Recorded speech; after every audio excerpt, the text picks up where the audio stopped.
Hi dears, last ವಿಡಿಯೋದಲ್ಲಿ dosa premix ತೋರಿಸಿದ್ನಲ್ಲ, ಅದೇ ದೋಸಾ ಪ್ರೀಮಿಕ್ಸ್ನ ಉಪಯೋಗಿಸ್ಕೊಂಡು ಇವತ್ತು ಬೆಳಗ್ಗೆ ಬ್ರೇಕ್ಫಾಸ್ಟ್ ಮಾಡ್ತಾ ಇದ್ದೀನಿ. ಇದರಲ್ಲಿ ಎಲ್ಲ ರೀತಿ ಬೇಳೆ, ಅಕ್ಕಿ, ಹಾಗೆ ಅವಲಕ್ಕಿ, ಮೆಂತ್ಯೆ ಮತ್ತು ಏನು ಹೇಳ್ತಾರೆ ಉಪ್ಪು ಮತ್ತು ಸೋಡಾ ಎಲ್ಲನೂ ಇದೆ. ನಾವು ಇದನ್ನು ಕಲಿಸುವಾಗ ಒಂದು 2 ಟೇಬಲ್ ಸ್ಪೂನಷ್ಟು ಮೊಸರು ಹಾಕ್ಕೋಬೇಕು. ಇದು ಫರ್ಮೆಂಟೇಷನ್ನೇ ಮಾಡದೆ ಇನ್ಸ್ಟೆಂಟಾಗಿ ಮಾಡುವಂಥ ದೋಸಾ ಬ್ಯಾಟರ್ ಆಗಿರೋದ್ರಿಂದ ಇದಕ್ಕೆ ಹುಳಿ ಅಂಶಕ್ಕೋಸ್ಕರ ಸ್ವಲ್ಪ ಮೊಸರನ್ನ ಹಾಕ್ಕೋಬೇಕು. ಅನಂತರ ನೀರು ಹಾಕಿ ದೋಸಾ ಬ್ಯಾಟರ್ ಅದಕ್ಕೆ ಕಲಸಿ ರೆಡಿ ಮಾಡ್ಕೊಳ್ಳೋಣ. ಗಂಟಿಲ್ದೆಲ್ಲ ಇರೋದ್ರಲ್ಲಿ ಸ್ವಲ್ಪ ಸ್ವಲ್ಪನೇ ನೀರು ಹಾಕ್ಕೊಂಡು ಈ ರೀತಿ ಕಲಸಿ ಒಂದು 10 ನಿಮಿಷ ರೆಸ್ಟ್ ಮಾಡೋದಕ್ಕೆ ಇದನ್ನು ಸೈಡಲ್ಲಿ ಇಟ್ಕೊಬೇಡ. ಆ 10 ನಿಮಿಷದಲ್ಲಿ ಇದಕ್ಕೆ ಬೇಕಾಗಿರುವಂಥ ಚಟ್ನಿ ರೆಡಿ ಮಾಡ್ಕೊತಾ ಇದ್ದೀನಿ. ಇದಕ್ಕೆ ಬೆಸ್ಟ್ ಕಾಂಬಿನೇಷನ್ ಅಂದರೆ ಕೊಕೊನಟ್ ಚಟ್ನಿ ಅಥವಾ ಕಡಲೆ ಬೀಜದ ಚಟ್ನಿ, ಟೊಮೆಟೊ ಚಟ್ನಿ ಈ ಥರದ್ದೆಲ್ಲ ತುಂಬ ಚೆನ್ನಾಗಿರುತ್ತೆ. ತೆಂಗಿನಕಾಯಿ, ಮೆಣಸಿನ್ಕಾಯಿ, ಬೆಳ್ಳುಳ್ಳಿ, ಹಾಗೆ ಕರಿಬೇವು, ಸ್ವಲ್ಪ ಹುರಿಗಡಲೆ, ಇದಿಷ್ಟು ಜೊತೆಗೆ ರುಚಿಗೆ ತಕ್ಕಷ್ಟು ಉಪ್ಪು ಇಷ್ಟನ್ನ ಹಾಕಿ ನೀರು ಹಾಕಿ ನುಣ್ಣಗೆ ಇದನ್ನು ಗ್ರೈಂಡ್ ಮಾಡಿಕೊಂಡ್ರೆ ಚಟ್ನಿ ರೆಡಿ ಆಯಿತು.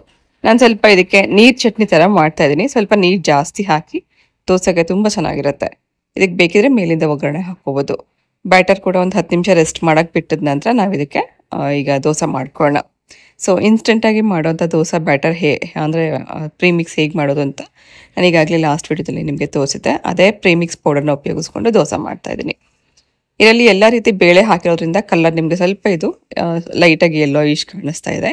ಬರೀ ಉದ್ದಿನ ಬೇಳೆ ಹಾಕಿ ಮಾಡಿಕೊಂಡ್ರೆ ಬೆಳ್ಳಗೆ ಕಾಣಿಸುತ್ತೆ. ಸೊ ಇನ್ಸ್ಟೆಂಟಾಗಿ ಮಾಡುವಂಥ ದೋಸೆ ನಮ್ಗೆ ಅಷ್ಟು ಕ್ರಿಸ್ಪಿಯಾಗಂತೂ ಬರಲ್ಲ. ಸ್ವಲ್ಪ ಮಂದಕ್ಕೆ ಇದನ್ನು ಮಾಡ್ಕೋಬೇಕು. ಇದನ್ನು ಸುಡುವಾಗ ನಾವು ತುಪ್ಪ ಅಥವಾ ಎಣ್ಣೆ ಏನು ಬೇಕಾದ್ರೂ ಉಪಯೋಗಿಸ್ಕೋಬೋದು. ಟೇಸ್ಟ್ ಮಾತ್ರ ತುಂಬ ಚೆನ್ನಾಗಿರುತ್ತೆ. ಎಲ್ಲ ಬೇಳೆಗಳಿರೋದ್ರಿಂದ ಟೇಸ್ಟ್ ತುಂಬ ಚೆನ್ನಾಗಿರುತ್ತೆ. ಸೊ ಮಾಮೂಲಿ ದೋಸೆ ರೀತಿಯಲ್ಲೇ ನಾವು ಇದನ್ನು ಮಾಡಿ ಬಿಸಿ ಬಿಸಿಯಾಗಿ ಸರ್ವ್ ಮಾಡ್ಬೋದು. So instant dosa premix recipe ಒಂದ್ಸಲ ನೀವು ಟ್ರೈ ಮಾಡಿ. ಇದೇ ರೀತಿ ಬೇಕಂದಾಗ ನೀವು ದೋಸೆ ಮಾಡ್ಕೋಬೋದು. ಸೊ ಇದನ್ನು ಪ್ರೀಯಿಂಗೆ ಕಳಿಸಿದ್ದೆ. ಅದೇ ಹಿಟ್ಟನ್ನು ಉಪಯೋಗಿಸ್ಕೊಂಡು ಇವತ್ತು ದೋಸೆ ಹೇಗೆ ಮಾಡ್ಕೊಳ್ಳೋದು ಅಂತ ಕೂಡ ರೆಸಿಪಿ ನಿಮಗೆ ಶೇರ್ ಮಾಡಿದ್ದೀನಿ.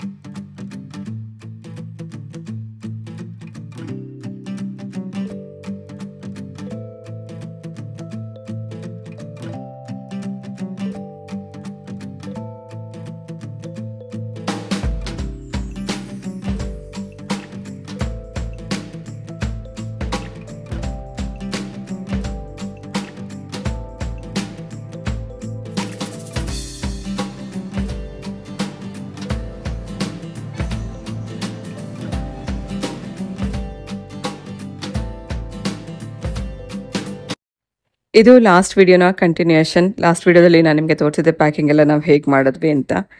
ಪ್ರಿಪ್ರೇಷನ್ ಪ್ಯಾಕಿಂಗ್ ಎಲ್ಲ ಆದ ನಂತರ ಸ್ವಲ್ಪ ಹೊತ್ತಿಗೆ ಹೀಗೆ ಎಲ್ಲರೂ ಒಟ್ಟಿಗೆ ಮಾತಾಡ್ತಾ ಕೂತ್ಕೊಂಡ್ವಿ.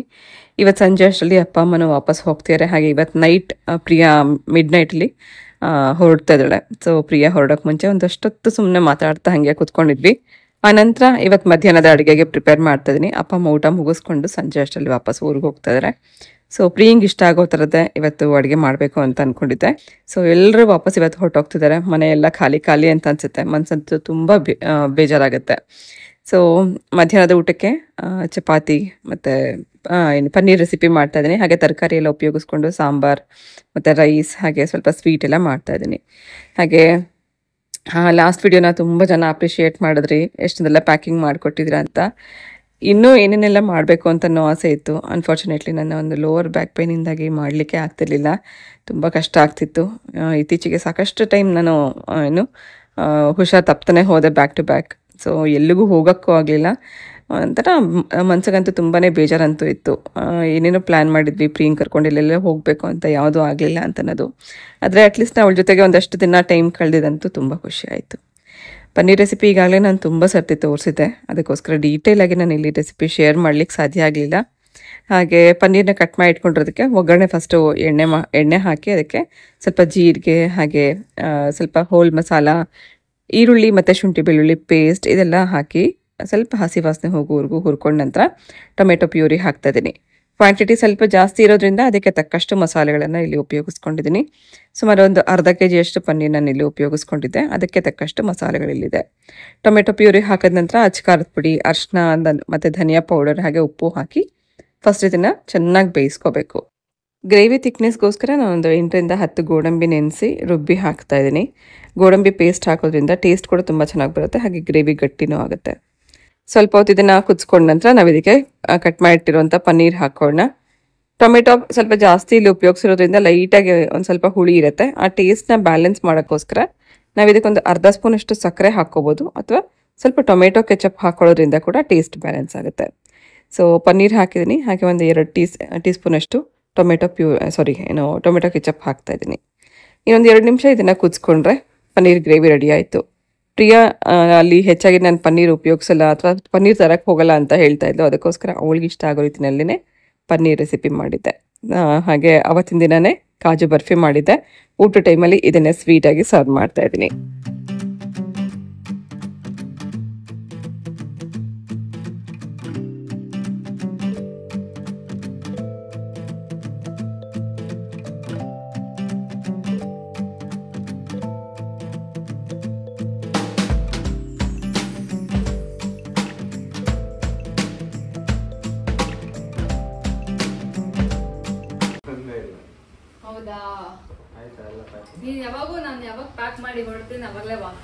ಅದೇ ಯಾಕೆ ಯಾವಾಗ್ಲೂ ಲಾಸ್ಟ್ ಮೂಮೆಂಟ್ ಅಲ್ಲಿ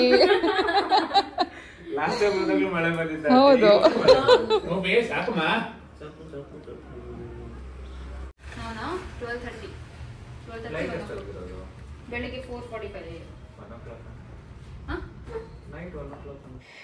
ತುಂಬಾ ಜನ ಫ್ರೆಂಡ್ಸ್ನ ಮೀಟ್ ಮಾಡಿದ್ಲು ಪ್ರಿಯಾ. ಅದರ ಸಂಘರ್ಷ್ MSc ಫ್ರೆಂಡ್, ಅವನ್ನ ಮೀಟ್ ಮಾಡೋಕ್ಕಾಗಿರಲಿಲ್ಲ. ಅವನು ಕೂಡ ಕೆಲ್ಸಕ್ಕೆ ಹೋಗ್ತಾ ಇದ್ದ. ಲಾಸ್ಟ್ ಮೂಮೆಂಟಲ್ಲಿ ಇನ್ನೇನು ಪ್ರಿಯಾ ಹೊರಡ್ತಾಳೆ ಅಂತ ಟೈಮಲ್ಲಿ ಮೀಟ್ ಮಾಡ್ಲಿಕ್ಕೆ ಬಂದಿದ್ದೆ ರಾತ್ರಿ 10 ಗಂಟೆನಲ್ಲಿ. ಇದಾದಮೇಲೆ ಒಂದ್ಸತಿ ಪ್ರಿಯಾ ಅವಳ ಜೊತೆಗೆ ಕೊಲೀಗ್ಸ್ ಎಲ್ಲ ಯಾರಿದ್ದಾರ ಅವ್ರಿಗೆ ಫೋನ್ ಮಾಡಿ ವಿಚಾರಿಸ್ಕೊಂಡ್ಲು ಹೇಗಿದೆ ಚೆಕಿಂಗ್ ಎಲ್ಲ ಏರ್ಪೋರ್ಟಲ್ಲಿ ಅಂತ ಕೇಳಿದಾಗ, ಪ್ರಿಯಾ ಹೋಗ್ತಿರೋಂಥ ಎಮಿರೇಟ್ಸಲ್ಲಿ 25 kg ಮಾತ್ರ ಅವ್ರಿಗೆ ವೆಯ್ಟ್ ತೊಗೊಂಡು ಹೋಗೋದಕ್ಕೆ ಕೊಟ್ಟಿದ್ದು. ತುಂಬ ಚಾರ್ಜಸ್ ಮಾಡ್ತಾರೆ ಅಂತ ಹೇಳಿದ್ಮೇಲೆ ಒಂದಷ್ಟೆಲ್ಲ ಮತ್ತೆ ಅನ್ಪ್ಯಾಕ್ ಮಾಡಬೇಕಾಯಿತು. ನಾನಾಗಲೇ ಹೇಳ್ದಂಗೆ ಲಡ್ಡು ಅದನ್ನೆಲ್ಲ ತೆಗೆದೇ ಬಿಟ್ಲು. ತುಂಬ ಆಸೆಪಟ್ಟು ಮಾಡಿಸ್ಕೊಂಡಿದ್ದು, ಆದರೆ ವೆಯ್ಟ್ ಜಾಸ್ತಿ ಆಗುತ್ತೆ ಅನ್ನೋ ಕಾರಣಕ್ಕೆ ತುಂಬ ನೆಸೆಸರಿ ಥಿಂಗ್ಸ್ ಏನಿತ್ತೆ ಅದನ್ನು ಮಾತ್ರ ಇಟ್ಕೊಂಡು ಲಡ್ಡು ಇಂಥದನ್ನೆಲ್ಲ ತೆಗೆದುಬಿಟ್ಲು ಪ್ರಿಯಾ. ಸೊ ಇನ್ನೇನು ಹೊರಡುವಂಥ ಟೈಮ್ ಆಯಿತು. ಲಾಸ್ಟ್ ಮೂಮೆಂಟ್ ಪ್ಯಾಕಿಂಗ್ ಕೂಡ ಕಂಪ್ಲೀಟ್ ಆಯಿತು. Packing done. ಎಷ್ಟು ಬೇಗ ರಾತ್ರಿ ಆಗೋಯ್ತು. ಆಗಲೇ ಊಟ ಮಾಡಿ ಒಂದು ಸ್ವಲ್ಪ ಹೊತ್ತು ರೆಸ್ಟ್ ಮಾಡಿದ್ವಿ, ಒಂದು ಸ್ವಲ್ಪ TV ನೋಡಿದ್ವಿ. ಮನೆಯವರೆಲ್ಲ ಹಾಗೆ ಅಪ್ಪ ಅಮ್ಮ ಕೂಡ ವಾಪಸ್ ಹೊರಟರು. ಲಾಸ್ಟ್ ಮೂಮೆಂಟಲ್ಲಿ ಅವ್ರಿಗೂ ಒಂಥರ ಮನ್ಸಿಗೆ ಭಾರ ಅಂತ ಅನಿಸುತ್ತೆ ಪ್ರಿಯಾ ಹೋಗೋದನ್ನು ಕಳಿಸ್ಕೊಡೋದನ್ನು. ಸೊ ಕಾಫಿ ಕೊಟ್ಬಿಟ್ಟು ಅಪ್ಪ ಅಮ್ಮನ ಹೊರಟರು. ಅದಾದ್ಮೇಲೆ ಇವಾಗ ಪ್ರಿಯನ್ ಕರ್ಕೊಂಡು ಹೊರಡಬೇಕು. ಪ್ರಿಯನವ್ರು ರೆಡಿ ಆಗ್ತಾಳೆ, ಪ್ಯಾಕಿಂಗ್ ಎಲ್ಲ ರೆಡಿ ಇದೆ. ಬೆಳಗಿನ ಜಾವ 4:45ಗೆ ಫ್ಲೈಟ್ ಇರೋದು. 1-1:30 ಅಷ್ಟೊತ್ತಿಗೆಲ್ಲ ನಾವಲ್ಲಿ ಇರಬೇಕು ಅಂತ ಅನ್ಕೊಂಡಿದ್ದೀವಿ. ಅಟ್ಲೀಸ್ಟ್ ಒಂಚೂರು ಟೈಮ್ ಸ್ಪೆಂಡ್ ಮಾಡ್ಬೋದು ಒಟ್ಟಿಗೆ ಏರ್ಪೋರ್ಟಲ್ಲಿ ಕುತ್ಕೊಂಡು ಸ್ವಲ್ಪ ಹೊತ್ತು ಟೈಮ್ ಸ್ಪೆಂಡ್ ಮಾಡೋಣ ಅಂತ ಅನ್ಕೊಂಡಿದ್ವಿ. ಲಾಸ್ಟ್ ಮೂಮೆಂಟಲ್ಲಿ ನಂಗೆ ಒಂಥರ ಇದು ಶಾಕಿಂಗ್ ಅಥವಾ ಸರ್ಪ್ರೈಸಿಂಗ್ ಅಂತ ಅನ್ನೋ ಒಂದು ವಿಷಯ ನನಗೆ ತಿಳಿತು. ಅದನ್ನು ಇವತ್ತು ನಿಮ್ಮ ಜೊತೆಗೆ ಶೇರ್ ಮಾಡ್ಕೋಬೇಕು ಅಂತ ಅನ್ಕೊಂಡೆ. ಎಷ್ಟೊಂದು ಜನ ಇವಾಗ ಸ್ಟೂಡೆಂಟ್ಸ್ಗೆ ಅಬ್ರಾಡ್ ಎಜುಕೇಷನ್ ಆಗಲಿ ಅಥವಾ ಅಬ್ರಾಡಲ್ಲಿ ವರ್ಕ್ ಮಾಡೋದಾಗಲಿ ತುಂಬ ಆಸೆ ಆಗುತ್ತೆ. ಅವ್ರಿಗೂ ಇಂಡಿಪೆಂಡೆಂಟ್ ಆಗಿ ಸ್ವಲ್ಪ ವರ್ಷ ಕೆಲಸ ಮಾಡಬೇಕು ಅಂತ ನಾವು ಆಸೆ ಇರುತ್ತೆ. ಈಗಂತೂ ನಮ್ದಂತಾನೆ ಇಲ್ಲ, ಎಷ್ಟೊಂದು ಜನ ಸುಮಾರು ಜನನ ನಾನು ಮೀಟ್ ಮಾಡಿದೆ ನನ್ನ ಸಬ್ಸ್ಕ್ರೈಬರಲ್ಲೇ ಆಗಲಿ. ಎಷ್ಟೊಂದು ಜನ ಈಗ ಸ್ಟೂಡೆಂಟ್ಸ್ ಈಗ ಅಬ್ರಾಡ್ ಎಜುಕೇಷನ್ಗೆ ಹೋಗ್ತಾನೆ ಇದ್ದಾರೆ. ಪ್ರೀನ್ ಗ್ರೂಪಲ್ಲಿ ಇರಲಿ ಅಥವಾ ಹರ್ಷಿತ್ ಗ್ರೂಪಲ್ಲಿ ಆಗಲಿ ಎಷ್ಟು ಜನ ಸ್ಟೂಡೆಂಟ್ಸ್ ಈಗಾಗಲೇ ಅಬ್ರಾಡ್ ಎಜುಕೇಷನ್ ಮಾಡ್ತಿದ್ದಾರೆ. ಪ್ರಿಯ ಹೋಗಿರೋದು ಜಾಬ್ಗೆ, ಅದೊಂದು ನಮಗೆ ಖುಷಿ ವಿಷಯ.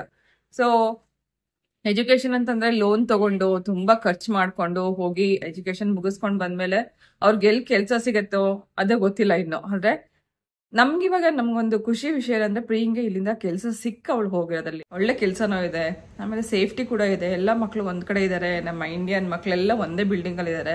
ಸುಮಾರು 30-35 ಜನ ಸ್ಟೂಡೆಂಟ್ಸ್ ಎಲ್ಲ ಅಂದ್ರೆ ಕೊಲೀಗ್ಸ್ ಎಲ್ಲ ಒಟ್ಟಿಗೆ ಇರೋದು. ಸೊ ಇದಂತರ ನಮ್ಗೊಂಥರ ಖುಷಿ, ಅವಳೊಬ್ಳೆ ಇಲ್ಲ, ಎಲ್ಲೋ ಒಂದ್ ಕಡೆ ಸೇಫ್ ಆಗಿದ್ದಾಳೆ ಅಂತ ಅನ್ನೋದು. ಹಾಗೆ 2 ವರ್ಷಕ್ಕೆ ಅಂತ ಅಗ್ರಿಮೆಂಟ್ ಮಾಡಿಸ್ಕೊಂಡಿದ್ದು ಫಸ್ಟು. 2 ವರ್ಷ ಆದ್ಮೇಲೆ ಏನಾಗುತ್ತೆ ಅಂತ ಅನ್ನೋದು ಯಾರಿಗೂ ಐಡಿಯಾ ಇರಲಿಲ್ಲ. ನೋಡೋಣ 2 ವರ್ಷ ಕೆಲಸ ಮಾಡ್ಕೊಂಬರ್ಲಿ. ಪ್ರಿಯಂಗೂ ಕೂಡ ತುಂಬ ಆಸೆ ಇತ್ತು ಈ ಥರ ನಾನು ಒಂದು ಇಂಡಿಪೆಂಡೆಂಟ್ ಲೈಫ್ ಲೀಡ್ ಮಾಡಬೇಕು ಅಂತ ಅನ್ನೋದು. ಸೊ ನಾನು ಮನ್ಸು ತುಂಬ ಗಟ್ಟಿ ಮಾಡಿಕೊಂಡು ಪ್ರಿಯಂಗ್ ಕಳಿಸಿದ್ದು. ಹಾಗೆ ಈಗ ಹೆಂಗೋ 1 ವರ್ಷ ಮುಗ್ದೇ ಹೋಯ್ತು, ಇನ್ನೊಂದು ವರ್ಷ ಇದೆ. ಇವಾಗ ಹೇಳ್ತಾ ಇದ್ದಾಳೆ ಪ್ರಿಯಾ, ಇನ್ನೊಂದು ವರ್ಷದವರೆಗೂ ನಾನು ಬರೋಕ್ಕಾಗಲ್ಲಮ್ಮ ಅಂತ. ಅದೊಂದು ಸ್ವಲ್ಪ ಭಯ ಅಂತಾರ ಬೇಜಾರು. ಇನ್ನೊಂದು ವರ್ಷ ನನ್ನ ಮಗಳನ್ನ ನಾನು ನೋಡೋಕ್ಕಾಗಲ್ವಲ್ಲ ಅಂತ ತುಂಬ ಬೇಜಾರಾಗ್ತಾ ಇದೆ. ಆಮೇಲೆ ಇನ್ನೊಂದು ಏನಂತಂದರೆ, ನಮಗೆ ಮಕ್ಕಳೇ ಭವಿಷ್ಯ ಮುಖ್ಯ ಆಗಿರುತ್ತೆ. ನಾನು ಆವಾಗಲೇ ಹೇಳ್ದಂಗೆ ಮಕ್ಕಳ ಭವಿಷ್ಯ ಮುಖ್ಯ, ಆದರೆ ಕಳಿಸ್ಕೊಡೋಕೆ ಇಷ್ಟ ಆಗಲ್ಲ, ಒಂದು ಕಡೆ ಭಯ ಇರುತ್ತೆ, ಬಟ್ ಕಳಿಸ್ಕೊಡ್ಲೇಬೇಕಾದಂಥ ಸನ್ನಿವೇಶ. ನಾವು ಅವಳಿಗೆ ಸಿಕ್ಕಿರೋಂಥ ಜಾಬ್ ಈಗ ಒಂದು ಅದೃಷ್ಟಕ್ಕೆ ಸಿಕ್ಕಿರೋಂಥ ಜಾಬ್ ಅಂತಲೇ ಹೇಳ್ಬೋದು. ಎಷ್ಟೋ ಮಕ್ಕಳಿಗೆ ಈ ಕೆಲಸ ಸಿಗ್ದಲೇ ಹೋಯಿತು. ಒಂದೊಳ್ಳೆ ಎಕ್ಸ್ಪೀರಿಯನ್ಸ್ ಕೂಡ ಆಗ್ತಿದೆ ಪ್ರಿಯಂಗೆ.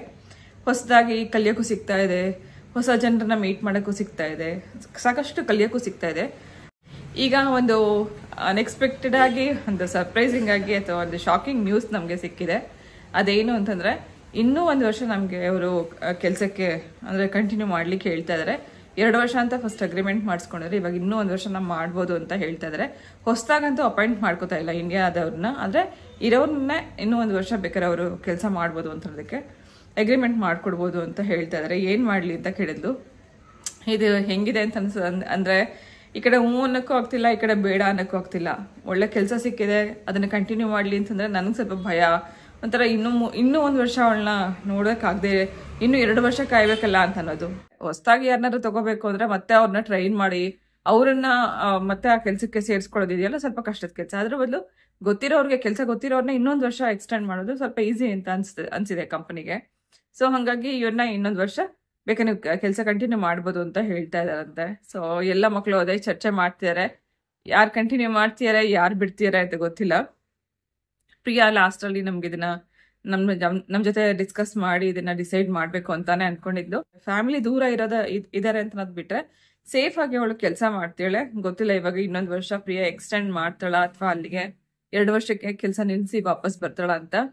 ಸೊ ಈ ಥರದ್ದು ಒಂದು ಶಾಕಿಂಗ್ ನ್ಯೂಸ್ ಸಿಕ್ಕಿದ್ದೆ ನಮಗೆ. ಏನು ಡಿಸೈಡ್ ಮಾಡೋಕ್ಕೆ ಆಗ್ತಾ ಇಲ್ಲ, ಈ ಕೆಲಸನ ಕಂಟಿನ್ಯೂ ಮಾಡಬೇಕಾ ಅಥವಾ ಬಿಟ್ಟು ವಾಪಸ್ ಬರಬೇಕಾ ಅಂತ. ಸೊ ಯೋಚನೆ ಮಾಡ್ತಾ ಇದ್ದಾಳೆ ಏನು ಮಾಡಬೇಕು ಅಂತ. ನೋಡಬೇಕು ಅದ್ರ ಬಗ್ಗೆ ಮುಂದೆ ಫರ್ದರ್ ಅವಳು ಏನು ಡಿಸೈಡ್ ಮಾಡ್ತಾಳೆ ಅಂತ ಅವಳ ಮೇಲೆ ಬಿಟ್ಟಿದ್ದೀನಿ. ಸೊ ಇಷ್ಟೇ. ಇನ್ನೇನು ಪ್ರಿಯಾ ಹೊರಡಕ್ಕೆ ಸ್ವಲ್ಪ ಸಮಯ ಬಾಕಿ ಇದೆ. 1 ಗಂಟೆಗಳ ನಾವು ಏರ್ಪೋರ್ಟ್ಗೆ ಹೊರಡ್ತಾ ಇದ್ದೀವಿ. ಇಷ್ಟು ದಿನ ಪ್ರಿಯಾ ನಮ್ಮ ಜೊತೆಗಿದ್ದು ಖುಷಿ ಇತ್ತು. ಹಾಗೆ ನೀವು ಕೂಡ ತುಂಬ ಜನಕ್ಕೆ ಖುಷಿ ಇತ್ತು, ಪ್ರಿಯನ್ನ ವ್ಲಾಗಲ್ಲಿ ನೋಡ್ಲಿಕ್ಕೆ ಖುಷಿ ಇತ್ತು. ಒಂದು ಏನು ಹೇಳ್ತಾರೆ, ಮನೆಯಲ್ಲಿ ಒಂದು ಕಳೆ ಇರುತ್ತೆ ಪ್ರಿಯಾ ಇದ್ದಾಗ. ನನಗೆ ಮಾತ್ರ ಅಲ್ಲ, ನಮ್ಮ ಅಪ್ಪ ಅಮ್ಮ ನೋಡಿ ಅವರು 5-6 ತಿಂಗಳಿಂದ ನಮ್ಮ ಮನೆಗೆ ಬಂದೇ ಇರಲಿಲ್ಲ. ಇವಾಗಷ್ಟೇ ಪ್ರಿಯಾ ಬಂದ್ಮೇಲೆ 1-2 ಸತಿ ಬಂದು ಹೋದ್ರು. ಸೊ ಈ ತರ ಮನೇಲಿ ಮಕ್ಳು ಯಾವಾಗ್ಲಾರು ಇದ್ದಾಗ ಖುಷಿ ಇರತ್ತಲ್ಲ, ಅದು ಮಕ್ಳು ಇಲ್ದಲೇ ಇರೋ ಟೈಮಲ್ಲಿ ಆ ಖುಷಿ ಇರಲ್ಲ. ಹರ್ಷಿತ್ ಇದ್ರು ಕೂಡ ಅವ್ನ ಪಾಡಿಗೆ ಅವ್ನ ಕೆಲಸ ಮಾಡ್ಕೊಂಡಿರ್ತಾನೆ. ಆದ್ರೂ ಕೂಡ ಮನೇಲಿ ಹೆಣ್ಮಕ್ಳು ಇರ್ಬೇಕು ಅಂತ ಹೇಳೋದು ಇದೇ ಕಾರಣಕ್ಕೆ.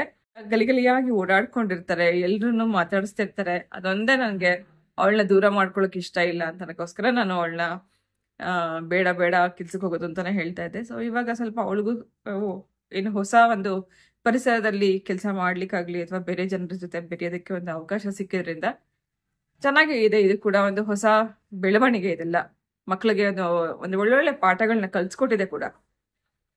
ಹಾಗೆ ಹೊರಗಡೆ ಪ್ರಪಂಚದಲ್ಲಿ ನಾವು ಒಂಟಿಯಾಗಿದ್ದಾಗ ಯಾವ್ಯಾವ ತರ ನಾವು ಕಷ್ಟಗಳನ್ನ ಫೇಸ್ ಮಾಡ್ಬೇಕಾಗತ್ತೆ ಅಂತದನ್ನ ಪ್ರಾಕ್ಟಿಕಲ್ ಆಗಿ ಅವಳು ಸಾಕಷ್ಟು ಈಗಾಗ್ಲೇ ಅನುಭವಿಸಿದಾಳೆ. ನಾವು ನೋಡೋದಕ್ಕೂ ಅವರಲ್ಲಿ ಮಾಡೋದಕ್ಕೂ ಸಾಕಷ್ಟು ವ್ಯತ್ಯಾಸ ಇದೆ. ನಾವ್ ಇಲ್ಲಿಂದ ನೋಡಿದಾಗ ಅವ್ರು ಸಂಪಾದನೆ ಮಾಡ್ತಿದ್ದಾರೆ ಅಂತ ನನ್ ಮಾತ್ರ ಕಾಣಿಸುತ್ತೆ, ಬಟ್ ಅವಳಿಗೂ ಕೂಡ ತುಂಬಾನೇ ಕಷ್ಟ ಇದೆ. ಸೊ ಮುಂದೆ ಏನೇನಾಗುತ್ತೆ ಗೊತ್ತಿಲ್ಲ. ಫರ್ದರ್ ಏನೇ ಆದ್ರೂ ಕೂಡ ನಿಮ್ ಜೊತೆಗೆ ಶೇರ್ ಮಾಡ್ತೀನಿ. ಪ್ರಿಯಾ ಇರೋವರೆಗೂ ನೀವು ಎಲ್ಲಾ ಬ್ಲಾಗ್ಸ್ನ ನೋಡಿ ಅವಳಿಗೆ ಎನ್ಕರೇಜ್ ಮಾಡಿದ್ದಕ್ಕೆ, ಪ್ರೋತ್ಸಾಹ ಕೊಟ್ಟಿದ್ದಕ್ಕೆ, ಇಷ್ಟು ಒಳ್ಳೆ ಪ್ರೀತಿ ಕೊಟ್ಟಿದ್ದಕ್ಕೆ, ಮನೆ ಮಗಳ ತರ ನೀವು ಅವಳನ್ನ ಪ್ರೀತಿಯಿಂದ ಕಮೆಂಟ್ ಮಾಡಿದ್ದಕ್ಕೆ ಥ್ಯಾಂಕ್ ಯು ಸೋ ಮಚ್. ಈಗ ಸಮಯ ಆಗಿದೆ ರಾತ್ರಿ 12:30.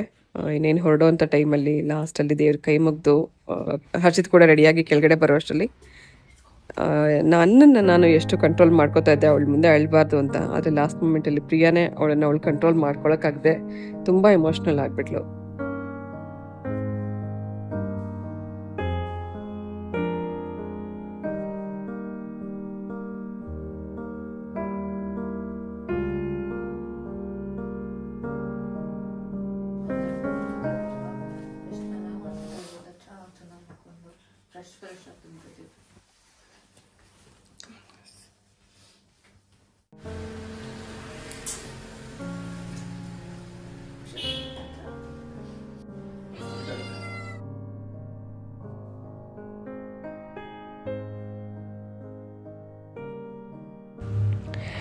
ಒಂದು ತಿಂಗಳು ಹಾಲಿಡೇಸಿಗೆ ಬಂದಿದ್ದು ಪ್ರಿಯಾ. ಅದೆಷ್ಟು ಬೇಗ 1 ತಿಂಗಳು ಮುಗ್ದು ಹೋಯಿತು. ಈ ಸರ್ತಿ ಅಂತೂ ತುಂಬ ಅವಳಿಗೆ ಖುಷಿ ಆಯಿತು, ಎಲ್ಲರನ್ನು ಮೀಟ್ ಮಾಡಿದ್ದು. ಹಾಗೆ ಹೆಚ್ಚಾಗಿ ಟೈಮ್ ಸ್ಪೆಂಡ್ ಮಾಡಿದ್ದು ನಮ್ಮ ಮನೆ ಪೆಟ್ಸ್ ಜೊತೆಗೆ. ಅವಕ್ಕೂ ಕೂಡ ಬೇಜಾರಿರುತ್ತೆ. ಸ್ನೂಫಿ ಅದರಲ್ಲೂ ಎಷ್ಟೋ ಸತಿ ಅವಳು ಫೋನಲ್ಲಿ ಮಾತಾಡಿಸ್ಬೇಕು ಅಂತ ಟ್ರೈ ಮಾಡಿದ್ರೆ ಅವಳನ್ನ ನೋಡ್ತಿರ್ಲಿಲ್ಲ. ಒಂಥರ ಬೇಜಾರಿರುತ್ತೆ, ಅದಕ್ಕೂ ಕೂಡ ಬಿಟ್ಟು ಹೋಗ್ತೀಯಾಳೆ ಅಂತ ಅನ್ನೋದು. ರಾತ್ರಿ 1 ಗಂಟೆಗೆ ವಾಪಸ್ ನಾವು ಏರ್ಪೋರ್ಟಿಗೆ ಕರ್ಕೊಂಡು ಹೋಗ್ತಾ ಇದ್ದೀವಿ. ಎಷ್ಟೋ ಸತಿ ಏರ್ಪೋರ್ಟಿಗೆ ಬಂದು ಕಾಫಿ ಕುಡಿದ್ಬಿಟ್ಟು ಹೋಗಬೇಕು ಅಂತೆಲ್ಲ ಅನ್ಕೋತಾ ಇದ್ವಿ ಮಿಡ್ ನೈಟಲ್ಲಿ. ಏನಂದರೆ ಏರ್ಪೋರ್ಟಿಗೆ ಬಂದರೆ ವಾಪಸ್ ನಾನು ಹೋಗ್ತಿದ್ದೀನಿ ಅಂತ ಫೀಲ್ ಬರುತ್ತೆ. ಆ ಕಡೆ ಹೋಗೋದೇ ಬೇಡ ಅಂತ ಅಂದ್ಬಿಟ್ಟು ಪ್ರಿಯಾ ಅವಾಯ್ಡ್ ಮಾಡ್ತಾಯಿದ್ಲು. ತುಂಬ ಸರ್ತಿ ಹೀಗೆ ಮಿಡ್ ನೈಟಲ್ಲಿ ಹಂಗೆ ಕಾರ್ ಡ್ರೈವ್ ಬರ್ತಾಯಿದ್ವಿ, ಸ್ನ್ಯಾಕ್ಸ್ ತಿಂತಾಯಿದ್ವಿ, ತುಂಬ ಚೆನ್ನಾಗಿ ಟೈಮ್ ಸ್ಪೆಂಡ್ ಮಾಡ್ತಾಯಿದ್ವಿ. ನಾವು ಅಮ್ಮ ಮಕ್ಕಳು ಅಂತ ಹೇಳೋಕ್ಕಿಂತಲೂ ಫ್ರೆಂಡ್ಸ್ ಅಂತ ನಾನು ಹೇಳ್ಕೊಳಕ್ಕೆ ಇಷ್ಟಪಡ್ತೀನಿ. ಅಷ್ಟೇ ಪ್ರೀತಿಯಿಂದ ನಾವು 3 ಜನ ಇರ್ತೀವಿ ಯಾವಾಗಲೂ. ಹಸ್ಬೆಂಡ್ ಯಾವಾಗಲೂ ಅವರ ಉತ್ಪಾಡ್ಗವ್ರು ಇರ್ತಾರೆ, ಜಾಸ್ತಿ ನಮ್ಮ ಜೊತೆಗೆ ಮಿಂಗಲ್ ಆಗಲ್ಲ. ಆದರೆ ನಾವು 3 ಜನ ಯಾವಾಗಲೂ ಟೀಮಾಗಿ ಇರ್ತಾಯಿದ್ವಿ ಎಲ್ಲ ಕೆಲಸದಲ್ಲೂ. ಒಂದೊಂದು ಕಡೆಗೆ ಒಬ್ಬರು ಹೋದಾಗ ಮನಸ್ಸಿಗೆ ತುಂಬ ಭಾರ ಅನಿಸುತ್ತೆ.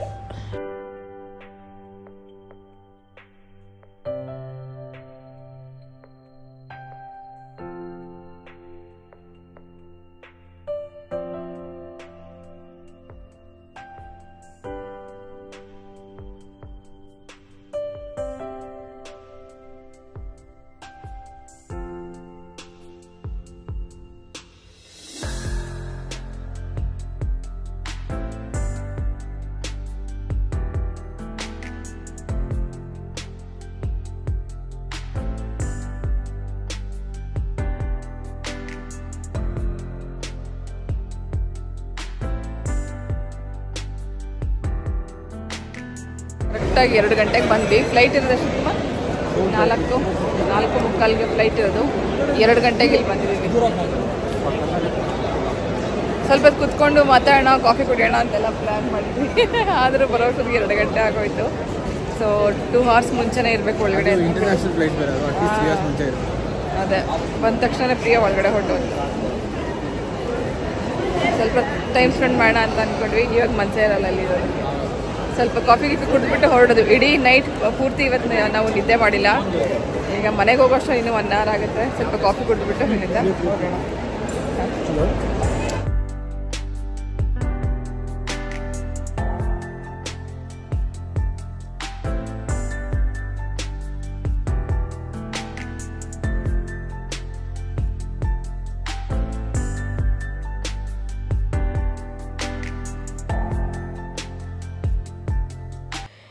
ಇವತ್ತು ಪೂರ್ತಿ ನೈಟ್ ನಿದ್ದೆ ಇರಲಿಲ್ಲ. ಹರ್ಷಿತ್ ಡ್ರೈವ್ ಮಾಡ್ತಿರೋದ್ರಿಂದ ಅವನಿಗೆ ನಿದ್ದೆ ಬರ್ತಿತ್ತು ಅಂತ ಹೇಳ್ತಾ ಇದ್ದ. ಸೊ ನಾನು ಅವನ್ನ ಮಾತಾಡಿಸ್ತಾ ಇದ್ದೆ, ಮ್ಯೂಸಿಕ್ ಕೇಳಿಸ್ಕೊತಾ ಓಡಿಸು, ಅಟ್ಲೀಸ್ಟ್ ನಿದ್ದೆ ಕಮ್ಮಿ ಆಗುತ್ತೆ ಅಂತ.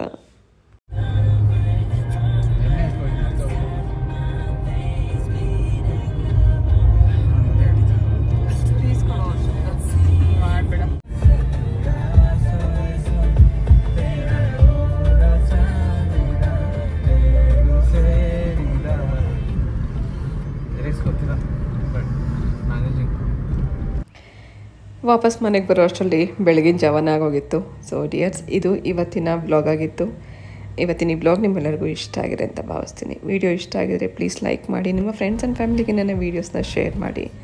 ಹೊಸಬ್ರು ಯಾರು ನೋಡ್ತಾ ಇದ್ದರೆ ನನ್ನ ಚಾನಲ್ನ ಸಬ್ಸ್ಕ್ರೈಬ್ ಮಾಡ್ಕೊಂಡು ನೋಡಿ ಅಂತ ಹೇಳ್ತಾ ನಾನು ಹೊರಡ್ತಾ ಇದ್ದೀನಿ. ಮತ್ತೆ ಸಿಗ್ತೀನಿ ನಾಳೆ ಇನ್ನೊಂದು ಇಂಟ್ರೆಸ್ಟಿಂಗ್ ಆಗಿರೋಂಥ ವ್ಲಾಗ್ ಜೊತೆಗೆ. ಹೋಗ್ಬಲ್ಲ.